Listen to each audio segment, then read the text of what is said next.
The clock had just struck 7:30 p.m. when Judge Robert Chen gathered his files from his mahogany desk. It had been another long day at the federal courthouse, filled with case hearings that required his full attention and careful consideration. The autumn rain tapped gently against his office windows as he pulled on his coat, his mind already drifting to the warm dinner waiting at home. As he walked through the courthouse parking lot, his footsteps echoing in the near-empty space, he couldn't help but smile thinking about his 20-year journey from a small-town lawyer to federal judge. His father, a grocery store owner, had always taught him that dignity and hard work would open doors, even when those doors seemed firmly shut. The rain was falling harder now as he drove his dark blue Lexus down Madison Avenue. The streetlights reflected off the wet pavement, creating a peaceful atmosphere that matched his contemplative mood.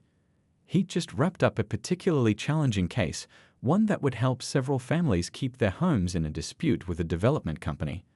These were the moments that reminded him why he'd chosen this path. The flash of red and blue lights in his rearview mirror caught him by surprise. Judge Chen checked his speed. He'd been going exactly at the limit. His tail lights? He'd just had the car serviced last week. With 20 years of legal experience, he knew exactly how these stops should proceed, and he calmly pulled over, turning on his interior light and placing both hands on the steering wheel. The patrol car's bright spotlight flooded his vehicle. Through his side mirror, Chen could see the officer approaching, one hand resting on his holster, an unnecessary gesture that made his heart sink. Despite his position, despite his achievements, despite the judicial plates on his car, he knew what was likely coming. License and registration, the officer demanded, his flashlight beam hitting Chen's face with unnecessary intensity. The judge noticed the officer's nameplate read, Officer Patterson, in the harsh light. "Good evening, officer," Chen replied calmly, maintaining his dignified demeanor. "I'm Federal Judge Robert Chen. My credentials are in my wallet, which is in my inside coat pocket. Would you like me to retrieve them?" The officer's scoff was audible even over the rain. "Right, and I'm the Chief Justice of the Supreme Court," Patterson said, his tone dripping with sarcasm. "Slowly reach for your documents and don't try anything fancy." A small crowd began to gather at the nearby bus stop, their phones partially raised, watching the scene unfold. The humiliation of the moment wasn't lost on Chen. Here he was, a federal judge with 2 decades of service to the justice system, being treated like a suspicious character in a routine traffic stop. "Sir, you can verify my credentials. These are federal judicial plates on my vehicle," Chen explained patiently, handling his wallet and registration with deliberate movements. The rain was now seeping through the window crack, dampening his shirt sleeve. Officer Patterson barely glanced at the judicial ID card, instead scrutinizing Chen's driver's license as if it were a probable fake. The judge could read the disbelief and something else, was it disdain, in the officer's expression. The situation escalated when Patterson's supervisor arrived, responding to what was logged as a suspicious vehicle stop. Rather than diffusing the situation, the supervising officer stood back, watching as Patterson continued his unnecessarily thorough investigation. "Step out of the vehicle," Patterson ordered, his hand still hovering near his weapon. The rain was falling steadily now, but Chen complied with dignified calm. He stood straight, his expensive suit getting soaked, as passing cars slowed to observe the scene. Some drivers had even pulled over, their cell phones recording what had become an all-too-familiar tableau in American life. "Your tail light's out," Patterson finally declared, though Chen knew this wasn't true. "I'm giving you a warning this time. Make sure you get it fixed, Judge." The last word was spoken with unmistakable skepticism. As he stood in the rain, watching the patrol car pull away, Judge Chen felt a complex mix of emotions wash over him. There was anger, certainly, a deep, justified anger at being humiliated simply because of his appearance. But there was something else too, something that would shape his response to this incident in ways that would surprise everyone, especially Officer Patterson. The gathered crowd began to disperse, some shaking their heads in disgust at what they'd witnessed. But Chen remained still for a moment, the rain running down his face as an idea began to form in his mind. This encounter could become something more than just another story of prejudice and power. It could become an opportunity for real change. As he drove home that night, his clothes still damp and his dignity intact, Judge Chen wasn't thinking about retribution or complaints. Instead, he was formulating a plan that would challenge not just Officer Patterson's preconceptions, but the very way law enforcement and the judiciary interacted with each other and the communities they served.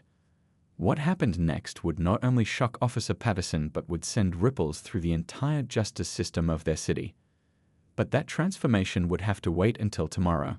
For now, Judge Chen pulled into his driveway, his mind already crafting the words he would use to turn this moment of humiliation into a catalyst for change. The morning after the traffic stop, Judge Chen walked into his chambers earlier than usual. His usual morning routine felt different today. The way he hung his coat, arranged his files, even the familiar comfort of his leather chair seemed somehow changed by last night's events.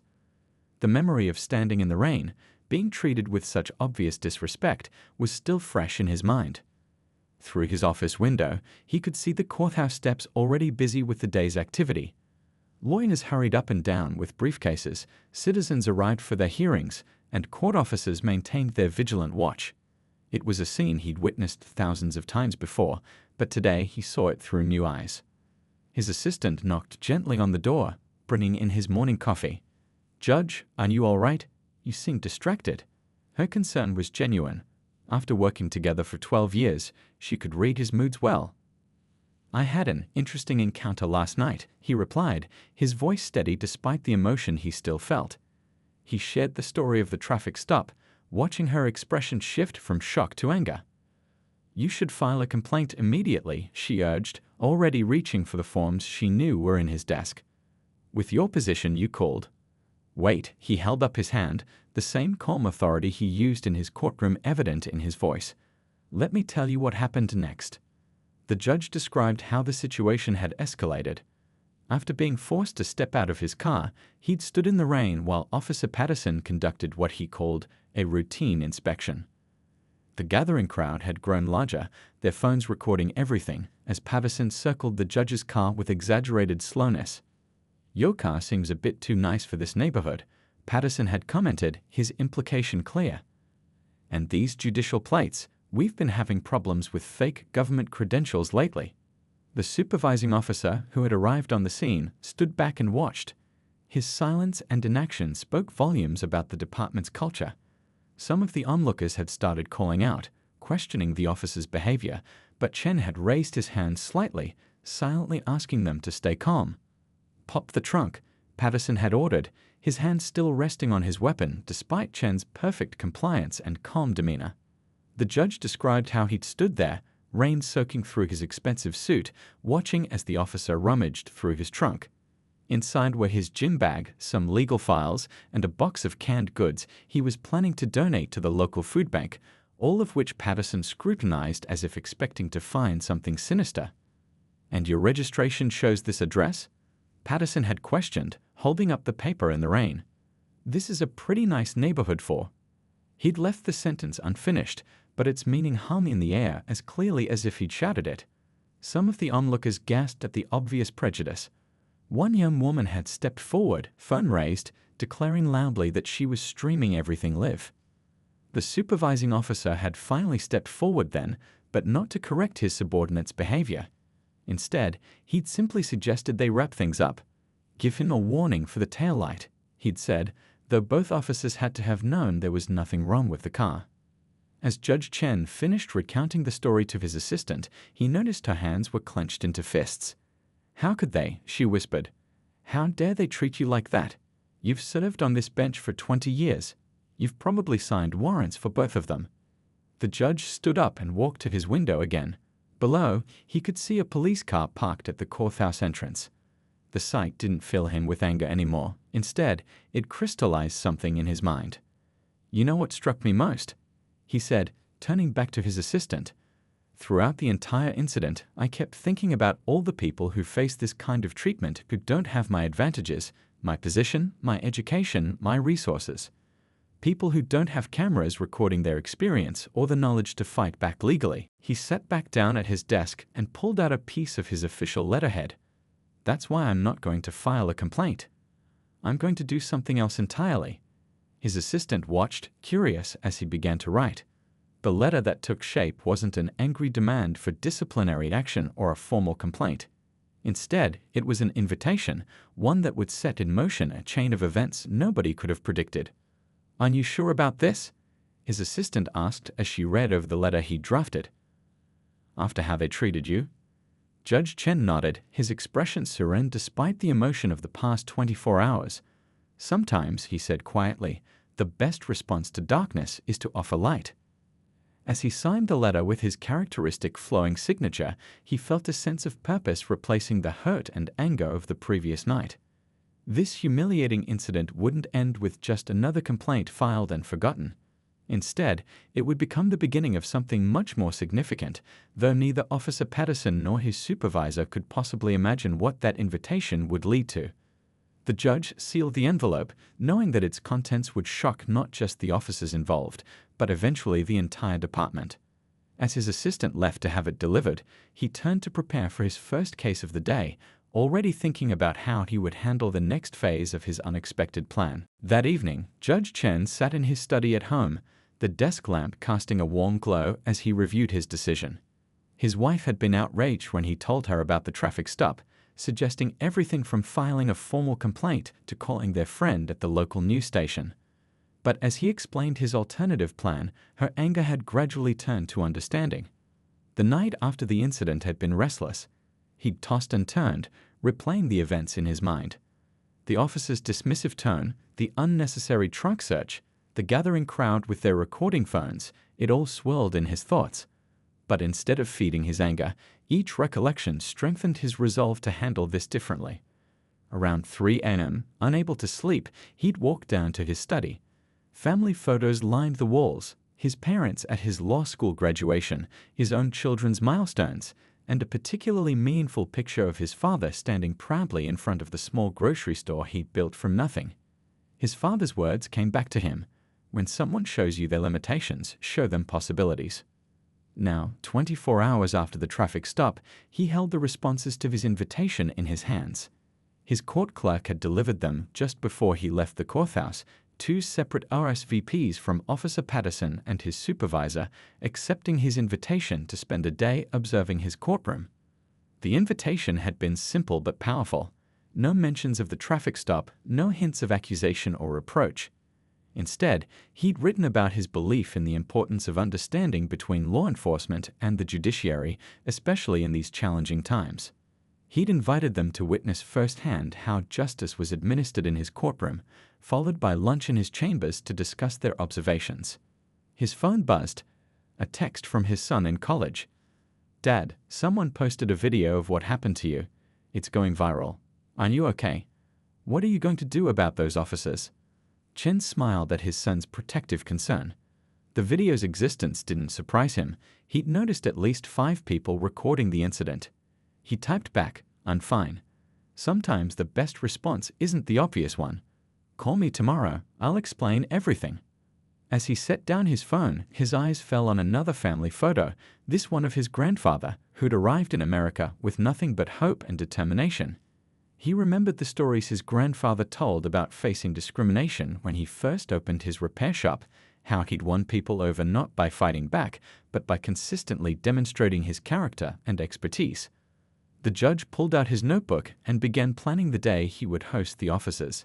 He carefully selected cases that would showcase the full spectrum of humanity that passed through his courtroom, from small claims disputes to major civil rights cases, from corporate litigation to community conflicts seeking resolution.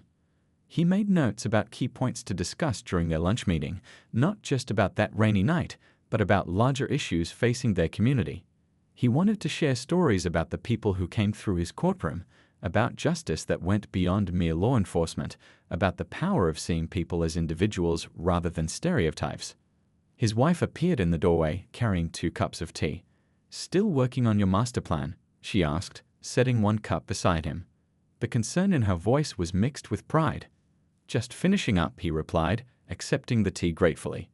"You know, when I was standing there in the rain, being treated like a suspect despite my position, my first instinct was anger. But then I thought about all the young people in our community who face similar treatment without having my resources or platform." He showed her his notebook. "This isn't just about teaching these 2 officers a lesson. It's about starting a conversation that might help prevent the next incident. If we can bridge this gap, even a little. His wife squeezed his shoulder. You're doing the right thing. Though I still think they deserve more than just a civil invitation after how they treated you. The judge smiled. Sometimes the strongest response to disrespect is dignity. Besides, he added, closing his notebook, they don't realize it yet, but this invitation isn't just about observation, it's about transformation. As he prepared for bed that night, Judge Chen felt a sense of anticipation replacing his earlier distress. The officers had probably accepted his invitation expecting a formal, perhaps even intimidating day of courthouse observation. They couldn't know that he had designed an experience that would challenge their perceptions and, hopefully, open their minds. Tomorrow would bring its own challenges, but for now, he was content knowing that he'd chosen a path that could lead to real change. As he drifted off to sleep, his father's words echoed in his mind. When someone shows you their limitations, show them possibilities. Soon, he would do exactly that. The morning of the officer's visit arrived with unexpected sunshine after days of rain. Judge Chen stood at the courthouse entrance, watching as Officer Patterson and his supervisor, Lieutenant Wilson, climbed the stone steps. Their uniforms were pressed perfectly, their expressions a mix of uncertainty and barely concealed discomfort. "Good morning, officers," the judge greeted them warmly, extending his hand. The same hand that had gripped his wet steering wheel just days ago, while Patterson had questioned his credentials. The officers' handshakes were stiff formal. They clearly hadn't expected such a gracious welcome from a man they'd humiliated in the rain. "Thank you for accepting my invitation," Chen continued, leading them through the courthouse security. The regular guards nodded respectfully at him, their eyes widening slightly at seeing the two officers following him like uncertain schoolboys on a field trip. The judge's assistant met them at his chambers, offering coffee and a brief overview of the day's schedule. Patterson kept glancing around the impressive office, taking in the law degrees on the wall, the photographs with prominent political figures, the shelves of legal volumes. His face showed the first hints of realizing just who he had mistreated that rainy night. "We'll start in the courtroom," Chen explained, leading them to the observers section. "I have 6 cases this morning. Each one is different, but they all share something important. They remind us why both law enforcement and the judiciary exist, to serve and protect the community." The first case involved a property dispute between neighbors. The plaintiff was an elderly woman who could barely afford her property taxes. The defendant was a wealthy developer. As Chen guided the proceedings with patience and wisdom, he noticed Patterson leaning forward, engaged despite himself. Next came a civil rights case.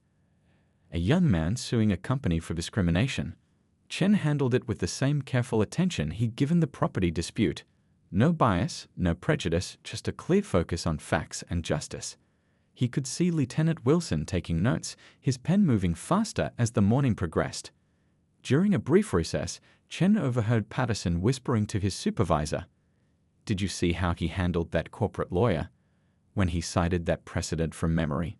The admiration in his voice was unmistakable. The morning continued with a parade of humanity through the courtroom. A small business owner fighting insurance denial. A family seeking justice for a workplace accident. A community group opposing environmental violations. With each case, Chen demonstrated not just his legal expertise, but his deep understanding of human nature and community needs. He noticed the officers' postures gradually changing. The defensive stiffness they'd arrived with was melting away, replaced by genuine interest. When a young police officer testified in one case, Chen treated him with such respect and fairness that Patterson and Wilson exchanged meaningful glances. Just before lunch, they heard a case that Chen had specifically scheduled for today. A young man, caught stealing food to feed his siblings, faced a choice between jail time or entering a community support program. The judge listened to all sides, the store owner's frustration, the prosecutor's duty, the defense's plea for mercy. The law exists not just to punish, Chen explained in his ruling, but to uplift. Sometimes justice means finding a path to redemption. He sentenced the young man to the support program, adding requirements for education and community service. As they walked back to his chambers for lunch, Patterson cleared his throat. "Your Honor, we," he struggled with the words. Chen held up his hand gently. Let's have lunch first, he suggested. I think we all have a lot to discuss. His assistant had arranged sandwiches from the local deli. As they settled into the comfortable chairs in his chambers, the atmosphere was markedly different from the morning's tension. The officers seemed to be seeing him, really seeing him, for the first time. You know, Chen began, unwrapping his sandwich, I've been on both sides of the law. Before becoming a judge, I defended people who couldn't afford lawyers. Before that, I worked my way through law school at my father's grocery store. I've seen how quick judgments and assumptions can affect lives. Wilson set down his sandwich, his face serious. About that night, Your Honor. Please, Chen interrupted softly, call me Robert. And yes, we'll talk about that night. But first, I'd like to hear your thoughts about what you observed this morning. What surprised you? What made you think differently about the role of justice in our community? As the afternoon sun streamed through his office windows, the conversation that followed would prove to be just the beginning of a remarkable transformation, not just for these two officers, but for the entire department they represented. In the warmth of the judge's chambers, over half-eaten sandwiches and cooling coffee, the afternoon conversation began to flow more naturally.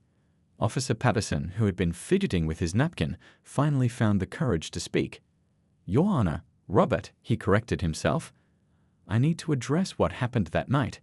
His voice carried the weight of genuine remorse. I made assumptions, terrible assumptions. After watching you today, seeing how you handle everyone who comes into your courtroom with such respect. The judge leaned back in his chair, his expression open and attentive. Let's talk about that night, he said quietly. But first tell me, what made you become a police officer? The question seemed to catch Patterson off guard. He looked down at his badge, then back up at the judge. I wanted to help people, he said simply. My grandfather was a cop.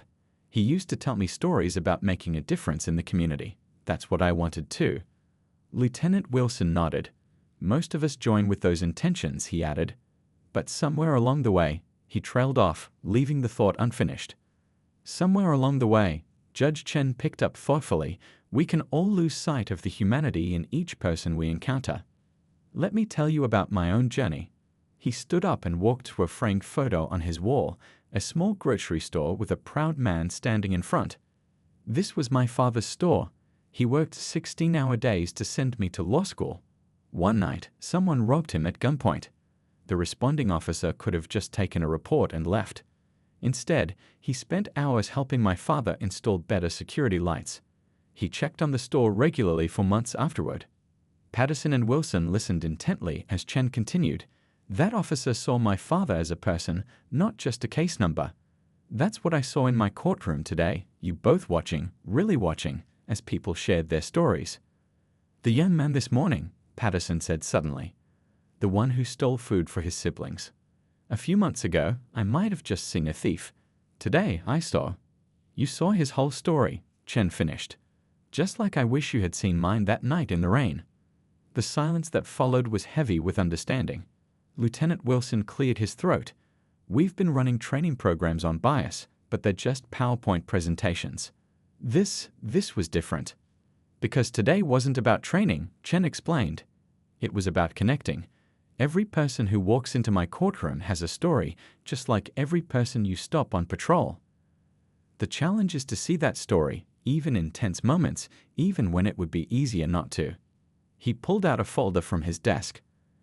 I have an idea I'd like to share with you both.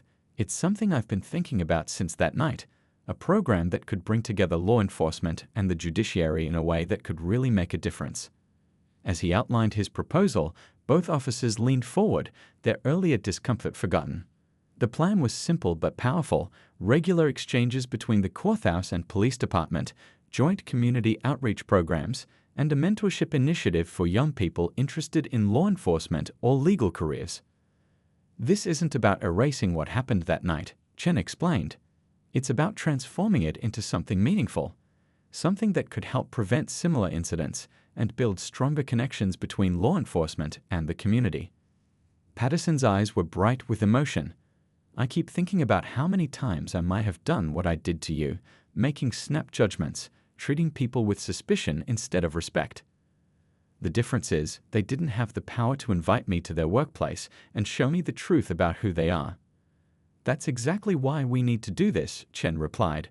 To bridge that gap, to create understanding before incidents happen, not just after. 2 weeks after their meeting in his chambers, Judge Chen stood before a packed police briefing room. The rows of uniformed officers watched him with mixed expressions: curiosity, skepticism, and in some cases, recognition from his courtroom. Officer Patterson and Lieutenant Wilson sat in the front row, their faces showing quiet support.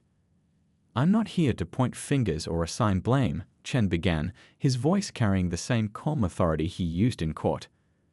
"I'm here because of a traffic stop that could have ended with just another complaint filed and forgotten. Instead, it became the spark for something much more important." He clicked to the first slide of his presentation. It showed a simple image: the steps of the courthouse meeting the sidewalk where police cars often parked. "This space right here," he pointed, "is where our two worlds meet, but it shouldn't be the only place." The room shifted as he shared the story of that rainy night. Some officers looked uncomfortable, others thoughtful. Patterson sat straighter in his chair, no longer ashamed but determined. "Officer Patterson and Lieutenant Wilson spent a day in my courtroom," Chen continued. "They saw something we sometimes forget in our daily routines, that every person who comes before us has a story, a context, a life that extends far beyond our brief encounters with them." He clicked to the next slide, showing their proposed program. "We're calling it Bridge the Gap. It's not just another sensitivity training. It's a complete reimagining of how law enforcement and the judiciary can work together to serve our community better." The program was ambitious but practical. New officers would spend time observing in court, not just during criminal cases, but civil ones too. They would see how justice worked from all angles.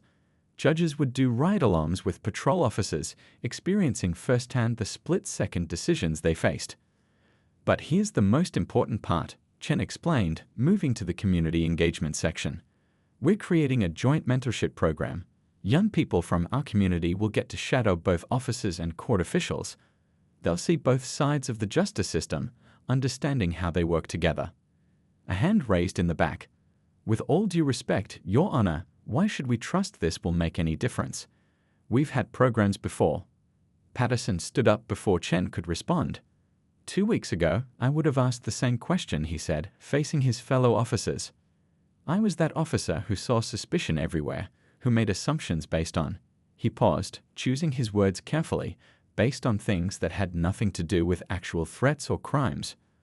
The room was silent as Patterson continued, "But spending a day in Judge Chen's courtroom showed me something different. It showed me how justice really works, not just the law, but the humanity behind it." Lieutenant Wilson joined him. "We've already started implementing parts of the program with the new academy class," he announced. "The feedback has been overwhelming. These rookies are starting their careers with a broader perspective than we ever had." Chen clicked to another slide, showing statistics from similar programs in other cities. "Where these partnerships have been implemented, we see dramatic improvements: fewer complaints, better community relations, more successful rehabilitations. But numbers don't tell the whole story." He pulled up a photo taken just days ago, a group of teenage students from the local high school, touring both the courthouse and police station, their faces bright with interest and engagement. "These young people," Chen said softly, "they're not choosing sides between respecting law enforcement and demanding justice. They're learning that real justice requires both. They're seeing what I saw in Officer Patterson and Lieutenant Wilson, the capacity for growth, for change, for seeing beyond our first assumptions." The presentation continued, but something has shifted in the room. Officers were leaning forward, taking notes, asking questions about how they could get involved. The initial skepticism had given way to genuine interest. One veteran officer raised his hand.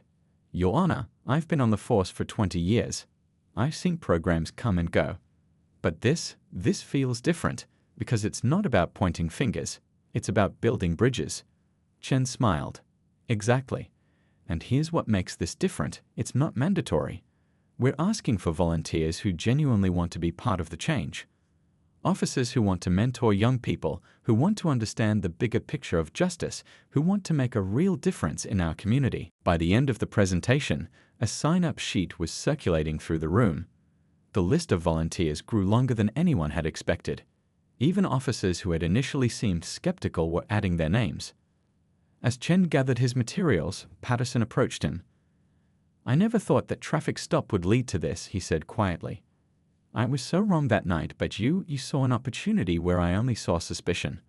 "Sometimes," Chen replied, watching the officers discussing the program in excited groups, "our worst moments can lead to our best changes, but only if we're willing to learn from them." As he left the briefing room that day, Chen felt a deep sense of satisfaction. The humiliation of that rainy night had been transformed into something powerful, a catalyst for real change, a bridge between two worlds that had too often seen each other as adversaries rather than allies. 5 years after that rainy night traffic stop, the main hall of the Civic Center buzzed with excitement. Banners celebrating the Bridge the Gap program's anniversary hung from the walls, and people from all walks of life filled the room. Police officers, judges, community members, and most importantly, the young people who had been through the program. Judge Chen stood at the back of the hall, watching Officer Patterson, now Captain Patterson, addressing a group of new police academy graduates. The change in the man was remarkable. Gone was the suspicious, aggressive officer from that night. In his place stood a respected leader who had become one of the program's strongest advocates. "When I first met Judge Chen," Patterson was saying to the attentive group, "I was the kind of officer who saw threats instead of people. That night, I made one of the biggest mistakes of my career. But instead of filing a complaint, he showed me a better way forward." The crowd shifted as Lieutenant Wilson, now Police Chief Wilson, joined them. "This program has transformed our department," he added. "Our community trust ratings have doubled. Complaints are down by 60%, but the numbers don't tell the whole story." He gestured to a young woman in police uniform standing nearby.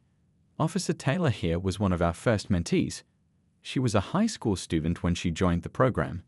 Now she's one of our most promising young officers, and she's already mentoring the next generation."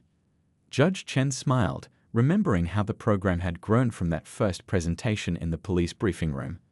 What had started as a response to a single incident had blossomed into something remarkable. Other cities had started implementing their own versions of the program, calling regularly for advice and guidance. A tap on his shoulder interrupted his thoughts. A teenage boy, maybe 16, stood nervously shifting from foot to foot. "Judge Chen, I wanted to thank you. My brother was in your courtroom last year. The one who got caught stealing food." Chen remembered the case, similar to the one he'd deliberately shown Patterson and Wilson that first day. "How is your brother doing?" The boy's face lit up. "He's great. The support program you sent him to helped him get his GED. He's in community college now. And I joined the mentorship program because of how you treated him. I want to be a lawyer someday." These were the moments that made everything worthwhile. Chen patted the boy's shoulder. "Keep working hard. Maybe someday you'll be wearing these robes." Across the room, several of the program's graduates were sharing their stories. A young woman spoke about how shadowing both officers and judges had shown her different perspectives on justice. A police officer described how his time observing in court had changed how he approached his daily patrols. Captain Patterson made his way through the crowd to where Chen stood. "Sometimes I drive past that spot where I pulled you over," he said quietly. "I use it as a teaching moment for new officers how a single interaction can either reinforce prejudice or break it down." "We've come a long way," Chen replied, watching a group of teenagers eagerly discussing their experiences with a mix of officers and judges. "The other day," Patterson continued, "I pulled someone over. Before I approached the car, I remembered that night. I remembered what you taught us about seeing the whole person, not just the moment. It changes everything." Chief Wilson joined them, holding up a newspaper. The headline read, "Bridge the Gap Program Becomes National Model." "We've got inquiries from 30 different cities," he said proudly. "They all want to know how we did it." "We tell them the truth," Chen replied. "That real change starts with being willing to see past our worst moments to find our best possibilities." The afternoon continued with presentations from program participants. Young people spoke about their changed perceptions of law enforcement and the justice system. Officers shared how the program had transformed their approach to community policing. Judges described how riding along with patrol officers had given them new perspective on the challenges law enforcement faced. As the event wound down, Chen found himself back in the spot where he'd started, watching the interaction between law enforcement and community members. But now, instead of tension and suspicion, there was understanding and respect. A rookie officer approached him, notebook in hand. "Sir, Captain Patterson tells every new class about that night. About how you turned a moment of prejudice into an opportunity for change. I just wanted to say, it inspired me to join the force, to be part of making things better." Chen looked around the room one last time. The banners, the proud faces, the animated conversations between people who might never have connected without this program. It was more than he could have imagined that rainy night 5 years ago. "You know what the real lesson is?" he told the young officer. "It's that change doesn't always come from grand gestures or dramatic confrontations. Sometimes it comes from choosing to respond to darkness with light, to meet prejudice with possibility, to see the humanity in each other even in our hardest moments." As people began to leave, Chen caught sight of his reflection in the window. He thought about that night in the rain, about how different things could have been if he'd chosen anger over understanding. The program hadn't just built bridges between law enforcement and the judiciary, it had built bridges between people, between communities, between different ways of seeing the world. And that, he realized, was the greatest legacy of all.